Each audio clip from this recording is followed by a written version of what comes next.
Have you ever carefully followed every health tip you can find, only to discover that your body still feels like it is falling apart inside?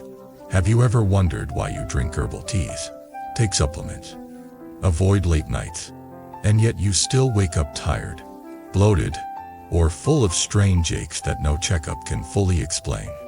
Welcome back to the channel, my friend. I am really glad you are here today, because this topic touches so many people in a secret, painful way. On the surface, we are living in the age of wellness. Everywhere you look, there are new diets, new superfoods, new tonics, new exercise challenges, new health routine. Yet at the same time, more and more people are lying awake at night with insomnia, irritable digestion, anxiety, hormonal issues, chronic fatigue, strange skin problems, and vague discomfort that seems to move around the body like a shadow. It is as if we are trying harder than ever to take care of our bodies, and yet feeling worse than ever inside them. The original story behind this script begins with a simple but brutal insight from traditional medicine and wisdom teachings. If your emotions are out of balance, if your heart is always tangled in anger, worry, resentment, or fear, then all your tonics and supplements are like pouring fresh spring water into a muddy, blocked pipe. The more you pour in, the more it stagnates. The problem is not that the water is not good enough, but that the channels are closed. Unless you learn to clear your emotional stagnation, your efforts at self-care will always feel like running on a treadmill that never stops. So in this long, story-based journey, we are going to explore one big question together. Why is it that you can pay careful attention to food, drink all the right teas, follow every trendy health hack, and still feel exhausted and chaotic inside? And more importantly, how can you begin to truly heal from the inside out? By understanding the deep relationship between emotion, energy, karma, wisdom, and the destiny of your own body-mind. Let us begin with a very familiar scene. Imagine a person named Lisa. Every morning, she wakes up and drinks a cup of warm lemon water. She adds goji berries to her oatmeal because she heard they are good for the eyes and the liver. At lunch, she avoids fried food and sugary drinks. In the afternoon, she makes herself a gentle herbal tea that social media says is great for detox. In the evening, especially in winter, she prepares nourishing soup, full of roots and herbs. In summer, she drinks cooling teas to balance the heat. She buys all kinds of vitamins and probiotics and carefully lines them up on her kitchen counter. If you look only at her diet, you would think she is a model of self-discipline. Friends often say, half admiring and half joking, that she is a health guru. But there is a part of her life that people do not see. At work, Lisa lives in a constant storm of pressure. Her boss is demanding and often uses sharp words. She is terrified of disappointing others, so she always says yes, takes on extra tasks, and stays late. She rarely takes a day fully off, even when she is sick, because she is afraid of being seen as weak or lazy. Her relationship with her partner is strained. There are old hurts they never really talked about. So they live side by side, exchanging practical information but very little real emotional warmth. Inside, Lisa carries a lot of unspoken anger and sadness. She feels unappreciated and misunderstood. She often swallows her words for the sake of peace, telling herself, it is not worth causing trouble. She smiles on the outside and tries to be a good, sensible adult. But late at night, when she finally lies down, she feels a heavy knot in her chest, a tightness in her belly, and a deep fatigue that no amount of tonic soup seems to fix. One day, after months of poor sleep and strange pains under her ribs, she goes to see a traditional medicine doctor. She expects a long list of new herbs or supplements. Instead, after asking about her lifestyle and gently feeling her pulse, the practitioner quietly says, your body shows a lot of stagnation from emotional tension. It is not that your supplements are bad. It is that your inner weather is always stormy. Your liver energy is stuck. Your heart is overworked. Your nervous system is on constant alert. You are feeding your body, but you are starving your soul. She stares at him, shocked. But I am doing so much for my health. She protests. I am careful with food. I exercise. I drink all the right teas. Why am I still like this? Should I add more tonics? Maybe I just have not done enough. He smiles gently and shakes his head. The problem is not that you have not done enough. The problem is that you are doing the right things with the wrong inner state. You are treating your body like a machine that can be forced into balance from the outside, while ignoring the engine of emotion and consciousness inside. Until you learn to calm your heart, to let go of anger and constant worry, your body will keep reacting like this. Your cells are listening to every thought you have. This is the point where physical health and spiritual wisdom meet. Many ancient teaching, whether from traditional medicine, Chinese philosophy, or Buddhist practice, all say in their own way that the body and the mind are one living field. In one language you might say, when the heart is at peace, qi flows freely. In another language, you might say, when the mind is calm and compassionate, the nervous system relaxes, hormones balance, and the immune system functions better. Different words, same truth. If your emotional world is full of unresolved storms, your body will be the first place they land. Have you ever noticed how your body reacts when you are deeply angry? Your jaw tightens, your shoulders curl, your breathing becomes shallow, your stomach weak-whist. If that anger passes quickly, your body can recover. But if you carry small flames of resentment day after day, week after week, those reactions begin to solidify into patterns. Your neck is always stiff. Your digestion is always delicate. Your chest always feels slightly heavy. You start to believe, this is just how I am. But from a wisdom point of view, these are the physical footprints of emotional karma, the embodied traces of thoughts and attitudes you have rehearsed again and again. The same is true for worry and fear. A constantly worrying mind sends tiny stress signals to the body all day long. The adrenal glands, hormones, and nervous system keep getting nudged into a low-grade fight or flight state. You might not notice anything dramatic, but over the years this quiet tension can drain your vitality. You may feel tired but wired, unable to relax, unable to rest deeply, even when you lie in bed for hours. Now imagine trying to fix all of this only by drinking more tonics or following stricter diets. It is like trying to calm a shaking table by polishing the cups that sit on it. As long as the table keeps shaking, the cups will rattle again and again. So the first big insight we need to absorb is this. Real health is not only about what you put into your mouth. It is about what you feed your heart every day. You can drink the most expensive herbal soup and still poison yourself with bitter thoughts. You can swallow vitamins every morning and still swallow your true feelings every night. You can take care of your diet perfectly and still ignore the tension in your jaw, the heaviness in your chest, the restless spinning of your thoughts. In Buddhist language, you could say that suffering is not only created by outer condition, but by the way the mind clings, resists, fantasizes, and runs away. The teachings on cause and effect remind us that every thought and emotion has a consequence. If we habitually plant seeds of anger, jealousy, and self-hatred, those seeds will ripen into a body that feels like an uncomfortable place to live. This does not mean that every illness is your fault, or that you should feel guilty for being sick. That would be a cruel misunderstanding.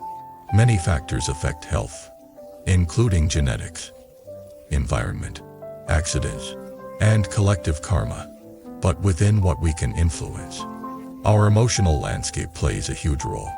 The point is not to blame yourself, but to reclaim your power. Let us tell another story, this time about a man named David. David is in his mid-40s. After a minor health scare, he becomes obsessed with wellness.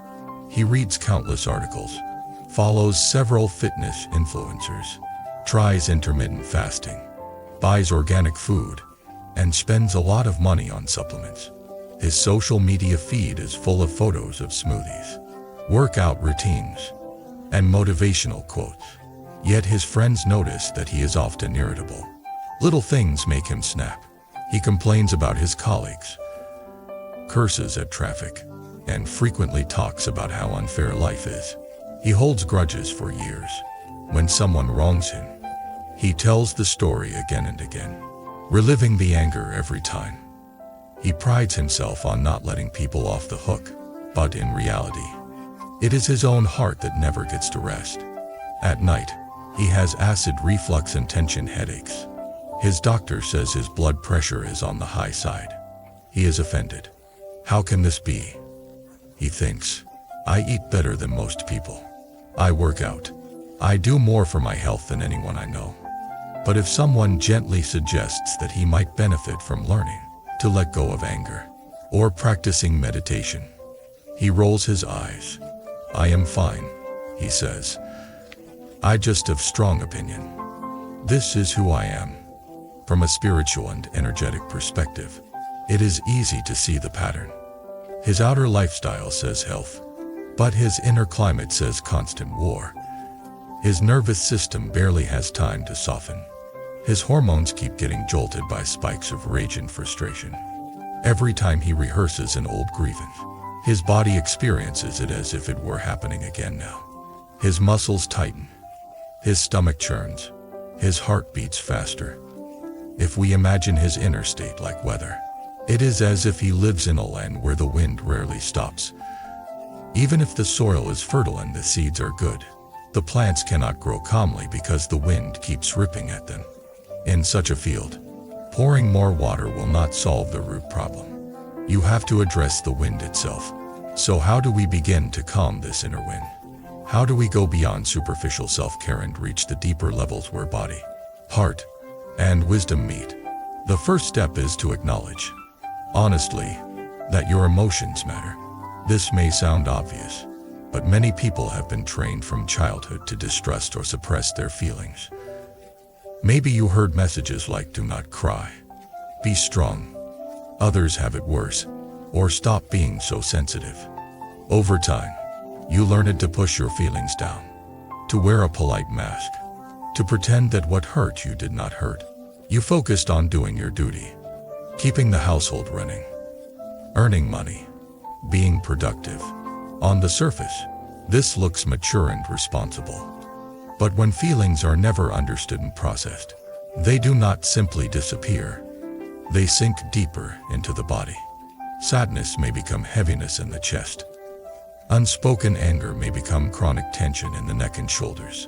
Long-term anxiety may become digestive issues and sleep problems.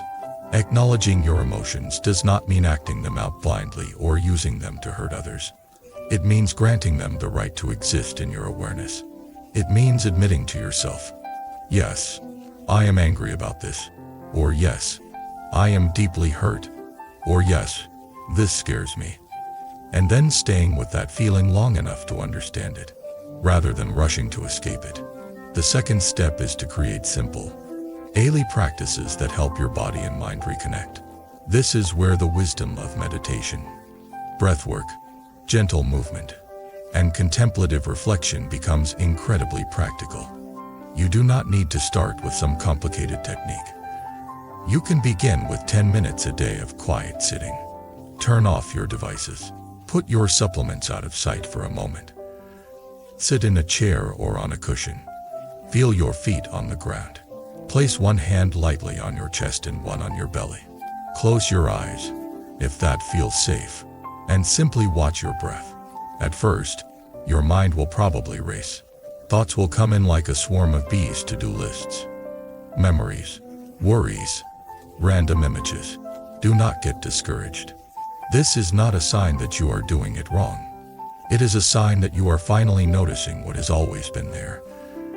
Gently, repeatedly, bring your attention back to the sensation of breathing.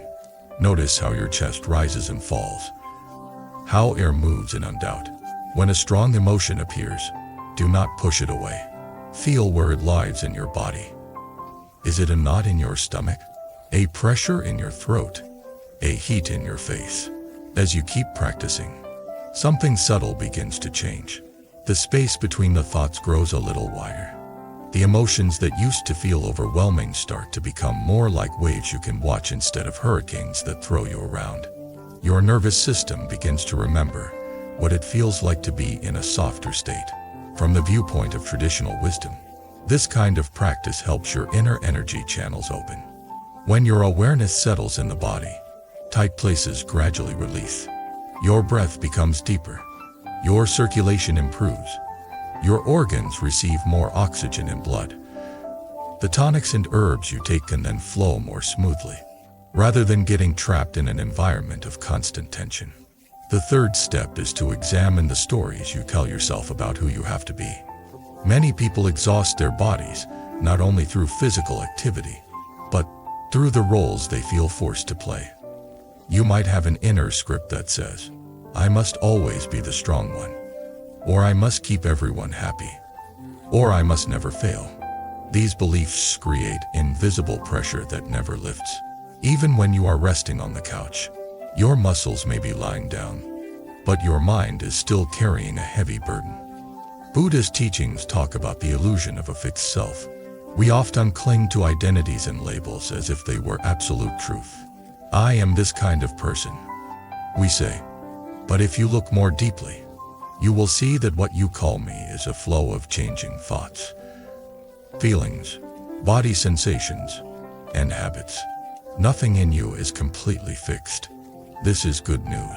It means that the role of always busy caretaker or eternal perfectionist is not carved into your bones. It is a pattern that can gradually be softened and changed. When you dare to question these roles, you start to free your body as well. You might experiment with saying no to certain requests. You might allow yourself to rest without calling it laziness. You might prioritize a walk in nature or a quiet cup of tea over answering one more unnecessary message. You might admit to others when you are tired instead of pushing through until your body collapses. At first, this feels scary, especially if you have spent many years equating self-worth with self-sacrifice. But here is an important truth. Taking care of your emotional and spiritual health is not selfish. It is a responsibility. When you are calmer inside, your presence becomes healing for others as well. When you are not burning yourself out, you can listen more deeply, respond more wisely, and love more steadily. Think of a candle.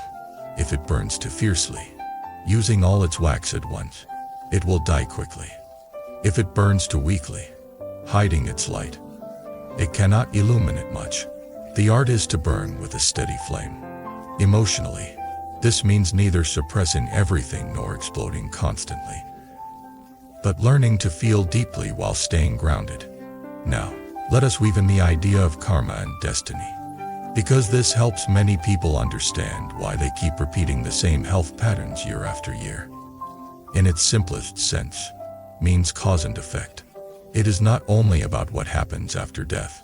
It is about the way your thoughts, speech, and actions in this very life shape your future experiences.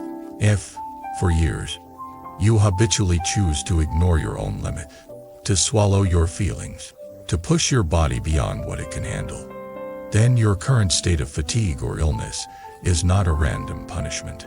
It is the natural result of seeds you have been watering. Once again, this is not about blaming yourself. It is about seeing clearly. When you see clearly that your old habits led to this suffering, you can plant different seeds now. That is how you shift your destiny. You move from being a passive victim of random symptoms to being an active participant in your own healing journey.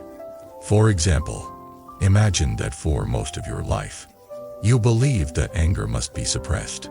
You smile even when you are hurt. You agree even when every cell in your body says no. Eventually, your body may start to shout the truth that your mouth never spoke. You might get migraines, digestive issues, or autoimmune symptom. If you keep trying to fix this only with external treatments, without ever learning to acknowledge and express your anger in a healthy way, the pattern is likely to continue. But if you begin to practice awareness and compassion, you might one day sit down and admit to yourself, I am angry about what happened. I feel betrayed. I feel used. You might write it out in a journal, or speak it to a therapist, or bring it to your meditation cushion. You might cry, shake, or feel waves of heat. Gradually, by facing what was buried, you release some of the trapped energy from your body. This is not magic. It is cause and effect. When you stop forcing your emotions into hiding, your body no longer has to hold them so tightly. Your muscles can relax a little. Your organs can receive more blood flow. Your immune system can come out of constant defense mode. The same herbs and supplements you were taking before may suddenly seem more effective, because the soil they are entering has changed. Another dimension of karma is collective. Many of us inherit emotional patterns from our families and cultures. Perhaps you come from a line of people who believe that suffering in silence is noble, that rest is indulgent, that health is something you earn by pushing yourself to the limit. These beliefs can feel so normal that you do not even see them as beliefs. They are just how life is. Bringing spiritual wisdom into health means daring to look at these inherited scripts and ask, are they truly wise? Do they lead to less suffering for me and others? Or do they create more? If you discover that a certain belief is actually harming you, you have the opportunity to be the one in your family line who changes the pattern. That is also destiny. You become a turning point, not only for yourself but for those who come after you. Let us imagine one more story to make this concrete. There is an older woman named Maria. She grew up in poverty and learned early that survival required hard work and self-denial. She married young, raised children, and always put everyone else first. For decades, she rarely bought anything for herself, rarely took breaks, rarely expressed her own needs. Her body became accustomed to tension. She had chronic back pain, stomach problems, and bouts of depression. In her 60s, she discovers meditation through a friend. At first, she thinks it is a strange habit, sitting quietly doing nothing. But she is curious, so she joins a small group. The teacher speaks slowly about compassion, about honoring your own heart, about listening to your body. During one session, the teacher guides them to place a hand on their own cheek, with the same tenderness they would offer a child, and silently repeat, "May I be safe, may I be healthy, may I be peaceful." As Maria does this, tears spill down her face. She realizes that in all her years, no one ever taught her to wish herself well. She always thought that loving herself was selfish. Now she sees that her body has been begging for kindness for a long time. Over the following months, she continues to practice. She still cooks for her family, still helps others, but she also begins to say, "I need to rest now," and actually lies down without guilt. She takes slow walks, feeling the sun on her skin. She eats not only according to rules, but also with gratitude and presence. She forgives herself for the years she spent in self-neglect, understanding that she did the best she could with the knowledge she had at the time. Her back pain does not vanish overnight, and her digestive issues still need care. But her relationship to her body changes completely. It is no longer an enemy or a machine. It is a loyal companion that carried her through a lifetime of hardship, one that now deserves patience and love. This inner shift has visible effects. Her face softens. She laughs more. Her sleep improves. Her digestion slowly becomes more stable. Her energy, while not as high as in youth, feels more steady and grounded. From one perspective, you could say she improved her health. From a deeper perspective, you could say she began to live in alignment with wisdom, compassion, and the true nature of her being. She allowed her destiny to bend toward healing instead of endless repetition of old wounds. So when we ask, why is your body still a mess even though you take such good care of it? The answer, in many cases, is that only one side of the equation has been addressed. You have taken care of the outer form, but neglected the inner fire. You have poured medicine into a system whose emotional pipes are clogged. You have tried to put out symptoms without listening to what they are trying to say. What then can you do? Starting today, without waiting for some perfect future time, you can begin by making a quiet agreement with yourself. Promise that you will no longer use health routines as a way to avoid feeling. Instead, you will allow your self-care to become a sacred space where body and heart meet. When you drink your morning tea, stay with the warmth as it travels down your throat. Ask your body silently, "How are you today?" and listen for any answer. When you go for a walk, let each step be a way of returning to your own center, rather than just another task to tick off. You can also gently explore practices that help clear emotional stagnation. This might include journaling your feelings honestly, even if no one else ever reads them. It might include talking to a trusted friend or therapist about old hurts you have never processed. It might include learning to forgive, not to excuse harmful behavior, but to release yourself from the prison of unresolved anger. It might include prayer or contemplation, asking for guidance from wisdom, from the highest part of your own being, or from what you see as the divine. Most of all, you can remember that true healing is not linear. There will be days when you feel strong and clear, and days when old symptoms or emotions flare up again. Do not interpret this as failure. See it as layers being revealed. Each time you respond with awareness instead of automatic panic, with kindness instead of harsh self-judgment, you are training a new karmic pattern. Seen from the perspective of awakening, every physical symptom can become a teacher. Your insomnia might be asking you to examine the thoughts that arise at night, and the fears you have not yet met. Your digestive issues might be inviting you to consider what in your life you cannot digest. What situations or relationships are hard to accept. Your chronic tension might be pointing directly at the beliefs that keep you clenching, "I must hold everything together, or it will all fall apart." Carl Jung, a psychologist, once said that until you make the unconscious conscious, it will direct your life and you will call it fate. Spiritual wisdom would add that when you make the unconscious conscious with compassion and presence, you begin to rewrite your fate. So perhaps the most important question is not, "What supplement should I take next?" but, "What emotion or pattern is my body asking me to finally see?"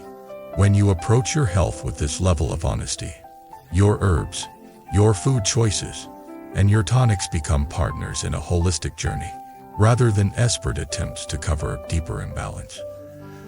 As we move toward the end of this script, I want to bring this back to you, personally. Maybe as you listen, you'll recognize yourself in Lisa, in David, in Maria. Maybe you have your own version of these stories. Perhaps you are the person who looks healthy to others, but secretly feels exhausted and lost. Perhaps you are the one who never shows weakness, but whose body is beginning to protest loudly. Perhaps you are the one who has tried everything, from Western medicine to traditional therapies to internet trends, and still feels that something essential is missing. If that is you, I want you to know that you are not alone, and you are not broken. The very fact that you are questioning, that you are searching, that you are willing to look deeper, is already a sign of awakening. The universe, or life, or your own deeper mind, is using these challenges to invite you back to real contact with yourself.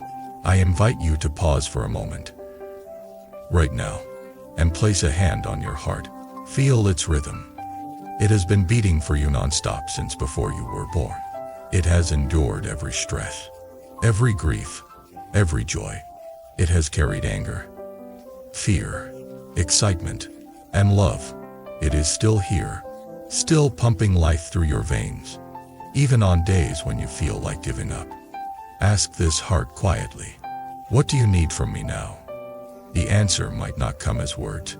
It might come as a sense of needing rest, or honesty, or tears, or courage, or forgiveness.